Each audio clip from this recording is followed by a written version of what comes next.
the Osage Valley of eastern Kansas, in the summer of 1883, people watched a widow do something that made no sense. She spent 2 years walling a spring in stone while her neighbors ladled all the water they needed straight from the creek. They stood at their fences in the cool of the morning and watched her carry limestone up the draw 1 block at a time. And they shook their heads, and they went back to their own work, and they told themselves she had lost her wits to grief. Her name was Marta Hale. She was not yet 35, though the valley called her old as it called any woman old who had buried a husband and gone on living alone. She had a daughter, a solemn girl of 9 named Elsa, who could set a stone in mortar as neat as any grown man by that first summer's end.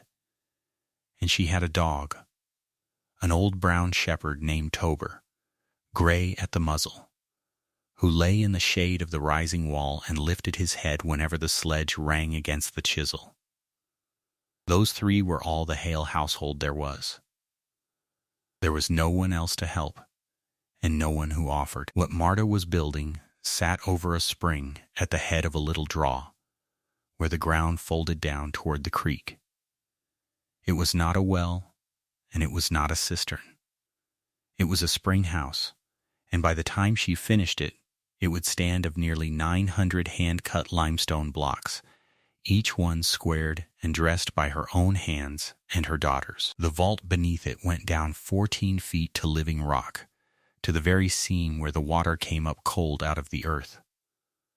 Around that seam she laid a stone trough cut from a single long slab, so the water rose into the trough and ran on out a lower channel and never once stood open to the sky.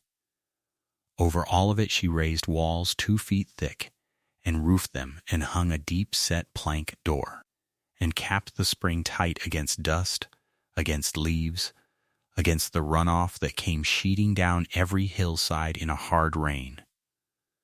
Nothing could reach that water but the water itself, rising clean from the rock. To the valley this was madness plain and simple. Every warm day on the frontier was a thing too precious to spend. A day spent cutting and hauling and setting stone was a day not spent in the field, not spent with the hoe or the scythe or the milk pail, and a poor widow had fewer days than anyone to waste.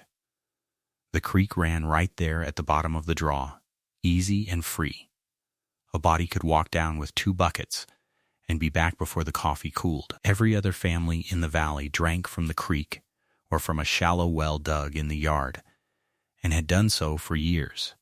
And here was Marta Hale breaking her back over water any fool could dip for nothing. A neighbor stopped her on the road that first spring, a big loud man named Harlan, who farmed the next quarter section, and he leaned on her fence and put it to her loud enough for the whole road to hear.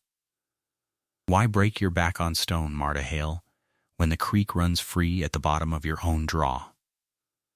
Marta set down her end of the stone boat and wiped her hands on her apron and looked at him a moment before she answered.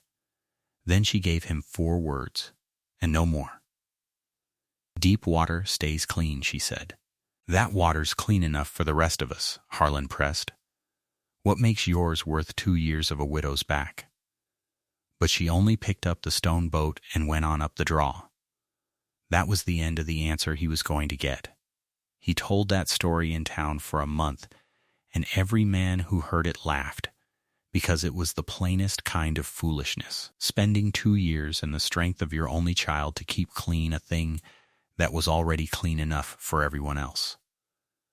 But by that August, the doctor's black buggy would stop at every door in the valley but one. And those who had laughed the loudest would stand at Marta Hale's stone door with empty buckets in their hands, asking, "That is the story." It is worth telling slow, because the reason she built it is the reason it saved them, and the valley did not understand the one until it was dying of the other. Marta Hale had not come to stonework by accident. Her husband, Josiah, had been a stonemason, brought west by the railroad to cut culverts and bridge piers, And when the railroad work gave out, he had taken a claim in the Osage Valley and meant to farm it. He was a careful man, slow to speak, and he had a mason's way of seeing the world. He believed that most of what killed people on the frontier killed them slowly, through the water and the air, and that a man who paid attention to where his water came from would outlive a man who did not. He used to say, "A spring is a gift the earth hands you already clean. All a body has to do is keep from ruining it." He had walked the draw the first month they arrived and found the seam of cold water at the head of it, and he had turned to Marta and said, "That is where our house will stand one day. I will cut the stone for it myself." He never cut it. A fever took him in the second winter, quick and hard, before he had laid a single block, and Marta had buried him on the rise above the draw, where he could look down on the water he never walled. For a year she did nothing but keep the farm alive and keep Elsa fed. And then in the spring of the second year she walked down to the seam with a mason's trowel that had been his and a hammer, and she began. She was not building a spring house because she was mad with grief, though the valley decided that was the reason. She was finishing the last thing her husband had planned, and she was doing it because she believed, as he had believed, that the water was worth the trouble. She learned the stone as she went. She had watched Josiah work for years without ever thinking she was learning, and it turned out she had learned a great deal. She knew how to read the grain of a limestone block and split it clean with a row of wedges. She knew to dress each face square so the courses sat tight without much mortar, because mortar was dear, and a tight-laid wall outlasts a sloppy one by a lifetime. She taught Elsa to hold the chisel and turn it a quarter after each blow so the edge bit even. The two of them cut stone in the cool early hours and hauled it in the heat of the day on a low sledge Tober would sometimes walk beside as though he were supervising. By the end of the first summer they had the vault dug and lined and the first courses of the walls above ground. By the middle of the second summer the walls were up and the roof was framed. None of it came easy. Limestone is soft enough to cut and hard enough to punish a careless hand, and there were blocks that split wrong after an hour of labor and had to be rolled onto the rubble pile and begun again from a fresh stone. Marta's palms cracked and healed and cracked again until the skin of them was as tough as harness leather. Elsa wore through the knees of every dress she owned. There were mornings the girl cried from the ache in her wrists before the sun was fully up, and Marta would sit with her on the cool stone and chafe the small hands warm, and then, gently, put the chisel back into them, because the work had to go on, and because she believed her daughter was learning something the valley could not teach. They quarried the stone from a ledge a quarter-mile up the draw and brought it down a few blocks at a time on the low sledge, and some days a few blocks was the whole of what their strength would allow. It took the better part of 2 years for a plain reason. 900 stones is a great many stones to cut by hand, and there were only 2 pairs of hands, and one of them belonged to a child. It was in the second spring, prying the worn wooden grip from her husband's old trowel to fit a fresh one, that Marta found the paper. Josiah had rolled it tight and pushed it down into the hollow of the handle, a square of paper gone soft as cloth with the years, and when she smoothed it open across her knee, she saw that it was a drawing of the spring house. He had set the whole of it down long before he died, the vault sunk to the living rock, the trough cut from one long slab, the walls 2 feet through, the door set deep, the low berm turning the runoff aside. Every part she had puzzled out for herself that first hard summer was already there in his patient hand, as though he had been standing at her shoulder the whole time. Along the sheet's lower edge he had written a line of small words, and she read it once, and then could not read it again for the blur that came into her eyes, and she rolled the paper up and tucked it into her apron and told no one, not even Elsa, what it said. There would come a time for it. This was not yet that time. The valley named it. The way a valley names anything it does not understand. First they called it the Widow's Folly, and that was the kindest of the names. Then, when the walls went higher and it began to look less like a shed and more like a small stone church sunk into the hillside, they called it a shrine to a dead mason. And they meant it unkindly, and it got back to Marta, and she said nothing. Children were sent down to gawk. Men leaned on the fence and offered advice she had not asked for and would not have taken. One of them was her own brother-in-law, Owen Hale, Josiah's younger brother, who had a farm across the creek and a wife and 3 small children and a shallow dug well in his dooryard that he was proud of. Owen thought the spring house was an insult to the family's good sense. He told her more than once, and never gently, "You're wasting Josiah's tools and Josiah's memory on a pile of rock," he said. "Those ought to be put by for the boy." And there was no boy, only Elsa. And Elsa could already cut stone better than Owen could. The talk was worst in town. On the Saturdays, when the valley came in to trade, men stood outside the store with their thumbs hooked in their braces and made a small comedy of her. "I hear the Widow Hale struck gold under that spring," one would call to another, loud enough to carry across the street, seeing how she guards it like a bank vault. "No." The other would answer, "It's her dead husband's ghost she's walling up," and they would laugh. And the storekeeper would laugh along with them because they were his customers and she was only one poor widow's trade. Harlan repeated his 4-word tale until it was worn smooth, deep water stays clean, and drew a laugh with it every time, and never once troubled to wonder what she had actually meant. Marta traded her eggs and her butter, bought her nails and her lime and a little sugar, and answered none of it. Elsa, walking close at her side, learned young to keep her chin level and her eyes on the road ahead. They would drive the wagon home up the valley in the long evening light, with the laughter still ringing behind them. And the most Marta ever said of it was that the stone did not hear them, and the stone was all that had to last. Through all of it, Marta went on building, and she went on teaching Elsa why. This is the part the valley never troubled to watch. Every rung of the work had a reason, and the reasons were the whole of it. She dug the vault deep because the water she wanted was the water that came straight up out of the living rock, and that water is the cleanest water there is. Rain that falls on a hillside soaks down through the soil, and as it sinks, it takes up whatever is in the soil, and it gathers into the shallow ground where a dug well sits, and it carries with it whatever has soaked in from above. Deep spring water rises from below all of that, filtered through more stone and more time than a person can imagine, and it comes up cold and clear and carrying nothing. Marta knew this as her husband had known it, not from a school book but from a lifetime of watching which water made men sick and which did not.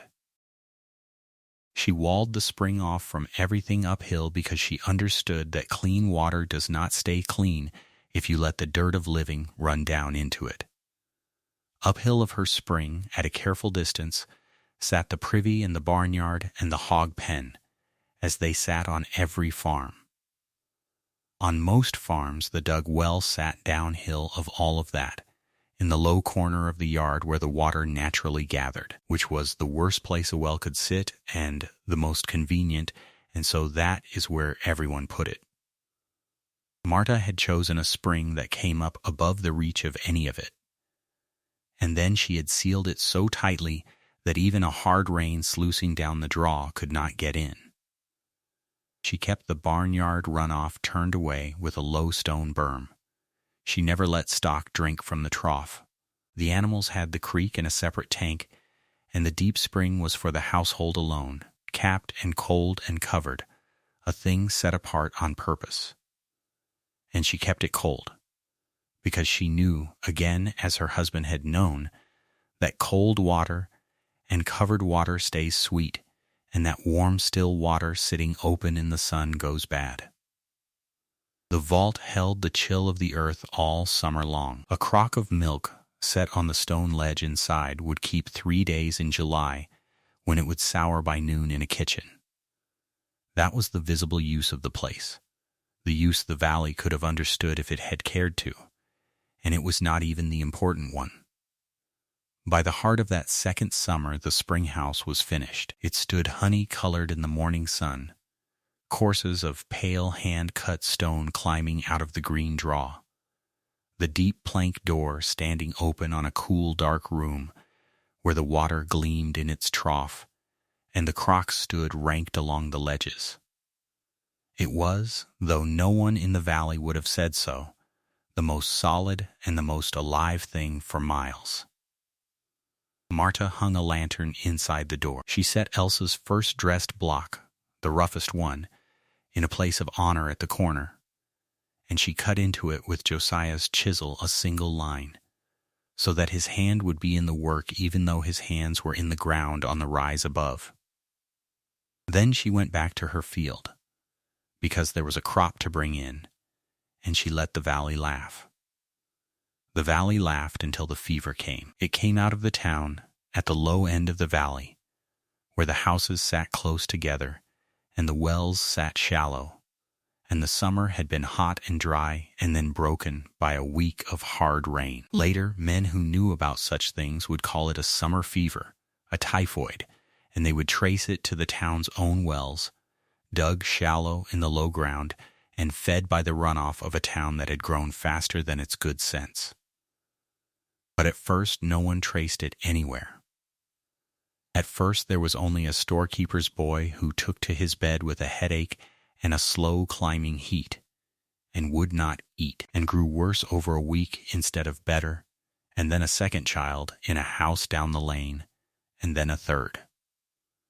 Dr. Pruitt drove up from the county seat and went house to house, and he was a good man and an honest one, and there was very little he could do.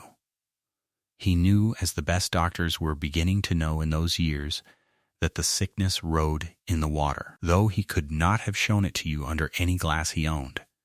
He told every family the same thing. Boil what you drink, keep clear of the low wells. And in house after house they nodded and did their best and drew their water from the same shallow wells they had always used, because there was nowhere else to draw it. And the fever went on climbing from door to door. Here is where the story turns cold and clear as the water itself, because from that week on the valley kept a scoreboard whether it meant to or not, and the scoreboard was the doctor's own tally as he drove from house to house. He would come up the road in the black buggy in the morning, and the valley would watch to see where he stopped. He stopped at the schoolteacher's house first. The Vance family lived close to town and drank from a town well, and their 2 eldest went down within a day of each other, and Dr. Pruitt was there every morning for a fortnight. He stopped at the Store family's house where it had started, and there he could only sit with them. He stopped at farm after farm up the valley as the summer wore on, and the sickness spread along the low wells like a slow fire finding its way through dry grass. One door, then the next, then the next. The buggy became a thing the valley dreaded to see turn in at a gate. And then, at the height of it, the fever reached across the creek and took hold in Owen Hale's house. Owen was the man who had called his sister-in-law's spring house a heap of rock. He had a shallow hand dug well in the low corner of his dooryard, downhill of his barnyard, and he had been proud of it, and it had served his family for years. His 3 children drank from it every day of their lives. When his eldest, a boy of 7, took to his bed with the climbing heat, Owen boiled the water, as the doctor said, and it was already too late for boiling to matter, because the well itself had gone foul in the wet summer, and the children had been drinking it foul for a week before anyone knew. Within days all 3 of his children were down, and his wife with them, and Owen Hale stood in his dooryard in the evening and looked across the creek at the pale stone house on the hillside that he had mocked, where a lantern burned in the doorway, and a widow and her daughter and an old dog were, so far as anyone could see, perfectly well. The valley kept its tally without meaning to, and the tally never once wavered. By the 3rd week of August, the doctor had marked near every house in the low valley: the Vance children, down; the Store family, down; and one of the little ones buried under a fresh mound at the edge of town. 2 boys at the mill, down; a hired man at the next farm, down; the Coates family, and the family past them, all down along the line of the shallow wells like beads pulled tight on a string. And across the creek, Owen Hale's 3 children and his wife, down. There was one door in all that low country the black buggy never turned in at. There was one chimney that smoked clean and steady each morning, while the rest of the valley lay quiet behind drawn curtains. A stranger driving up the Osage Valley that August could have found the single household that had done its water right, simply by looking for the house where nobody was sick. There was one night in the thick of it that Marta did not sleep at all. Elsa had complained at supper of a dull ache behind her eyes, and Marta sat by the child's bed from dark to dawn, with a hand laid on the small forehead, feeling for the first creep of the climbing heat, the heat she had felt come on her husband 2 winters before. She prayed the plain, hard prayer of a woman who has already buried the other half of her family and cannot spare the rest. But it was only a girl worn out from a day of carrying water, and the heat never rose. And in the gray of the morning, Elsa woke clear and hungry and asking after the dog. Marta went out and stood in the cool shadow of the spring house door and shook for a while, where the child could not see her. She had drunk from that deep spring every day of the summer, and so had Elsa, and she trusted it as she trusted almost nothing else in the world. But faith is a hard thing to hold steady with your only living child's forehead warm under your hand, because they were. That was the thing the valley could not get past as the summer burned on. In the whole draw, in the whole low end of the valley where the fever walked, there was one household the doctor's buggy never stopped at, one door he never had to mark, one family that stayed on its feet and buried no one. It was the widow's, the woman they had laughed at for 2 years, the family that drank and had drunk all summer, only from the deep-capped spring behind the 2-foot stone walls, the water that rose clean from the living rock and never once stood open to the ruin of the world. Marta had not gloated, and she did not gloat now. She had watched the sickness come up the valley with a dread that had nothing of triumph in it, because she knew what it was, and she knew, better than the doctor even, why it had spared her.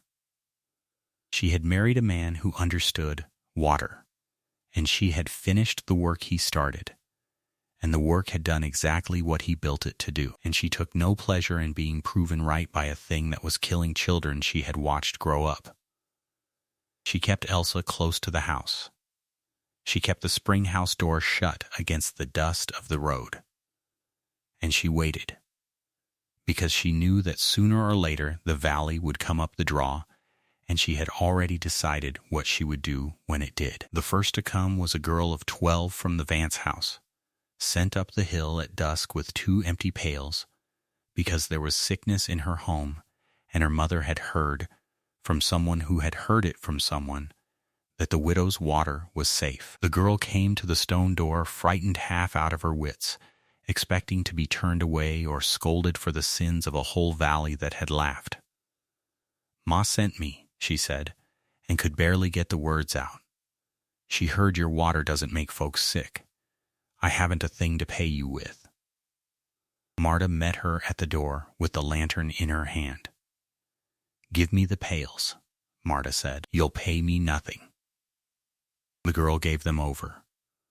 Marta filled them from the cold trough clean and clear, and she filled a third small crock besides, and set a round loaf of rye bread on top of it, still warm from her own oven, and she put it all into the girl's arms.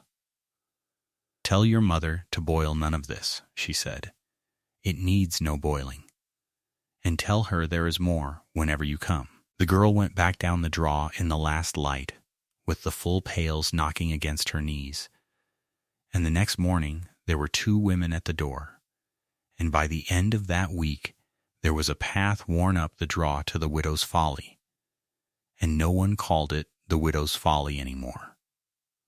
They came with their empty buckets up the very draw they had laughed at her for climbing. They came from the Vance house and the Store family, and from farms all up the valley, and they came at last from across the creek.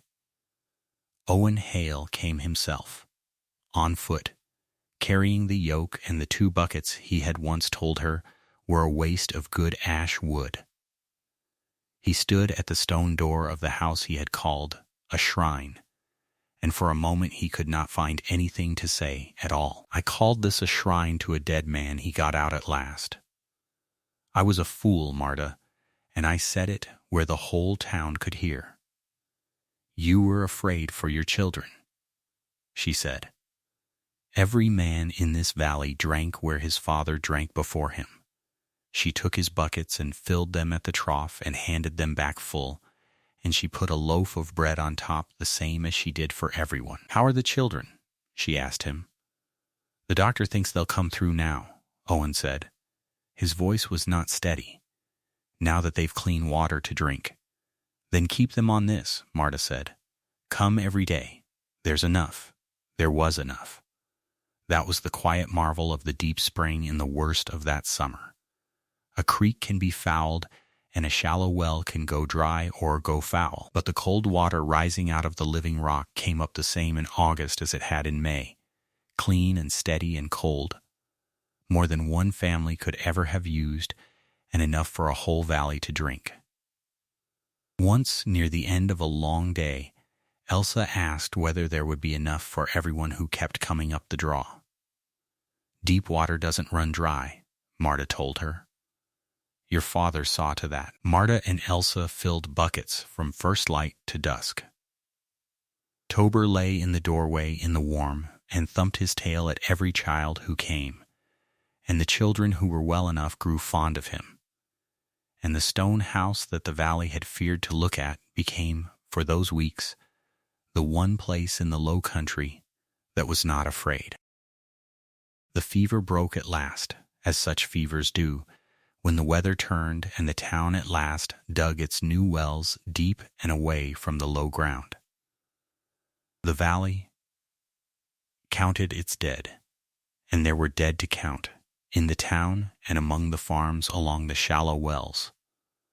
But there were also children who came through who might not have, because along about the middle of it their families had started climbing the draw to the widow's door for the clean cold water that needed no boiling. Dr. Pruitt himself came up the hill before he drove back to the county seat, and he walked all around the stone house, and he went down into the cool vault and looked at the trough cut from the single slab and the capped seam where the water rose.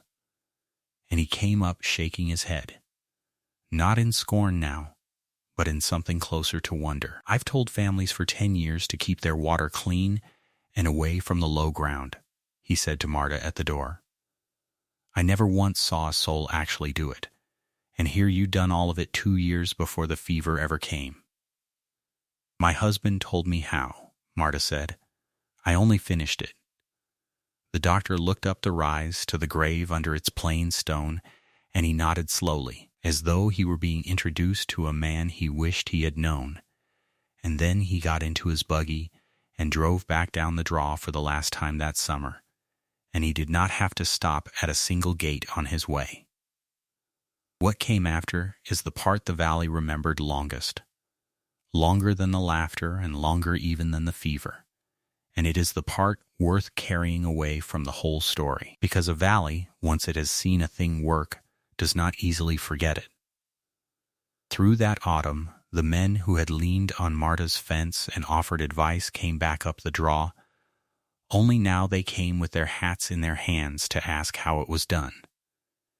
And Marta told them, and more than that, she showed them. She walked Owen Hale up his own hillside and showed him where a spring came up above his barnyard instead of below it, a seam he had lived beside for years and never noticed because he had never needed to notice. And she told him how to dig down to the rock and wall it off and cap it. She lent him Josiah's wedges and taught him to split the stone. All that fall, and into the next spring, the sound of hammers on limestone carried up and down the Osage Valley, as farm after farm dug its water deep and walled it clean and capped it against the runoff of the world. Some built proper stone spring houses like hers. Others could only manage to sink a well deeper and case it and cover it. But they moved it up off the low ground, away from the privy and the pen. And that alone was worth more than all the doctoring in the county. The nickname turned inside out, as such things do once a valley changes its mind. The widow's folly was not spoken anymore, not even in memory, because the men who had coined it were too ashamed of it. In its place a new phrase grew up, and it lasted in that valley for 2 generations. When a man wanted to say that a spring was good, that its water could be trusted, that it had been done right, deep and clean and capped and set apart, he would say it was a Hale spring. A child born in that valley long after Marta was gone would grow up hearing that the best water in the county was a Hale spring, and never quite know that it had been named for a real woman who had cut nearly 900 blocks of limestone with her own hands and her daughters, while the whole valley laughed. Elsa Hale grew up to be a mason. She had learned the stone at 9 years old with a chisel too big for her hands, and she never lost the knack of it, and in time she cut spring houses and foundations and bridge piers all up and down that part of Kansas. People who hired her did not always know that the careful woman laying their stone so tight it needed almost no mortar was the same solemn girl who had ridden the sledge behind her mother in the summer of the fever. But she knew.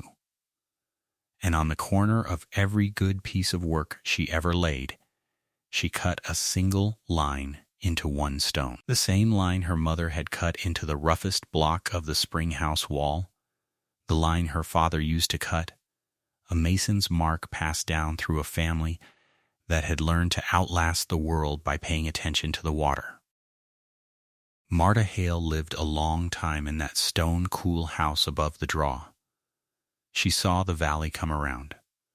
She saw her own spring house outlast the men who once mocked it and the sicknesses that came and went along the creek over the years, and she never once, so far as anyone recorded, said a word about having been right. She had never built it to be right. She had built it because a careful man she loved had told her, standing in that draw their first month in the country, that this was where the house would stand, and she had finished what he started, and the finishing had saved a valley almost by accident. She kept her husband's drawing to the end of her life, that square of soft paper with the whole spring house set down in his patient hand. And on the evening after the doctor drove down the draw for the last time that summer, when the valley had gone quiet and Elsa was asleep, and the fever had begun at last to loosen its grip on the low country, Marta carried the paper out to the step of the finished house and read the line of small words at the bottom that she had not been able to read the first time. "Keep it clean," he had written, "and keep it covered, and it will keep you." She sat with that a long while as the light went down the draw. He had built the entire house in his mind for the two of them, and had died before he could lay a single stone of it, and yet the house had risen exactly as he drew it, and had done exactly what he promised it would do, and had kept safe not only his wife and his daughter, but half a valley of the very people who had laughed. She folded the paper away against her heart. She never told a living soul what it said, not even Elsa. not even the doctor who had wondered at her work. Some things a person keeps close because saying them aloud would only spend them, and this was one she meant to have to the end of her days, and that, in the end, is the thing worth keeping. The laughter did not last. The nickname did not last. The men who leaned on the fence with their advice are gone and forgotten, every one, and no one can tell you now what any of them said. What lasted was the water. What lasted was a cold, clean trough cut from a single slab of stone, and a seam capped against the ruin of the world, and a family that drank from it and lived. People rarely remembered the laughter. What survived were the things that worked.